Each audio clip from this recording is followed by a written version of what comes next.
Hello guys, welcome back. आज का दिन काफ़ी सिंपल था, बट यूपीएससी एस्पिरेंट की लाइफ में सिंपल डेज ही एक्चुअली सबसे ज़्यादा मैटर करते हैं।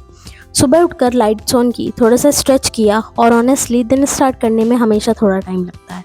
वो फ्रेश होने वाला फेज़ जब आप धीरे धीरे नींद से बाहर आते हो और एकदम से लगता है ओके अब रेडी हूँ मैं। उसके बाद रूटीन फॉलो करते करते रूम भी क्लीन हो गया। और सच बोलूँ, जब सराउंडिंग्स क्लीन होते हैं ना, तो माइंड भी काम हो जाता है, जैसे सब कुछ थोड़ा सॉर्टेड लगने लगता है। फिर मैंने जल्दी से नहाया, बाल ड्राई किए और एक सिंपल सा आउटफिट पहना। कोई सिंपल रीज़न नहीं होता, बट फिर भी रेडी होना एक अलग सा कॉन्फिडेंस देता है, जैसे तुम अपने आप को बोल रहे हो let's take this day seriously. उसके बाद मैं किचन में गई चाय बनाने के लिए, और सच में चाय बनाना भी एक स्मॉल थेरेपी जैसा लगता है। पानी गर्म हो रहा होता है, चाय पत्ती डालते हो, फिर दूध, और धीरे धीरे उसकी खुशबू पूरे किचन में स्प्रेड हो जाती है। और उस मोमेंट पे सब कुछ स्लो हो जाता है, ना कोई रश ना कोई प्रेशर, पर एक छोटा सा पॉज, सिर्फ खुद के साथ।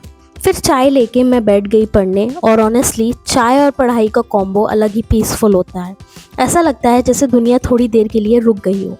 पढ़ते पढ़ते टाइम कैसे निकल जाता है पता ही नहीं चलता। कभी फोकस अच्छा था, कभी बीच बीच में माइंड भटक भी गया, पर मैं वापस आती रही, बिकॉज दैट्स वॉट मैटर्स। धीरे धीरे दिन शाम में बदल गया, और उस टाइम बॉडी भी टायर्ड फील कर रही होती है और माइंड को भी ब्रेक चाहिए होता है।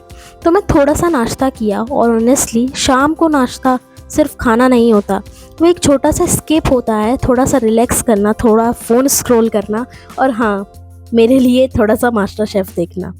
और उस वक्त थोड़ा गिल्ट भी आता है कि शायद और पढ़ लेना चाहिए था, बट फिर लगता है इट्स ओके, क्योंकि ब्रेक लेना भी ज़रूरी होता है। इतना लॉन्ग डे सस्टेन करना पॉसिबल नहीं है। कभी कभी ये छोटी सी हैप्पीनेस ही नेक्स्ट स्टडी सेशन के लिए एनर्जी देती है। और फिर ब्रेक के बाद वापस उसी डेस्क पर आना, ऑनेस्टली ये सबसे टफ पार्ट होता है। पर एक बार बैठ जाओ तो फिर फ्लो आ ही जाता है, और फिर वही नोट्स, रिवीजन और एक ही थॉट, बस थोड़ा और फिर टाइम फिर से निकल गया। जब मैंने क्लॉक देखी तो रात के 12 बज चुके थे।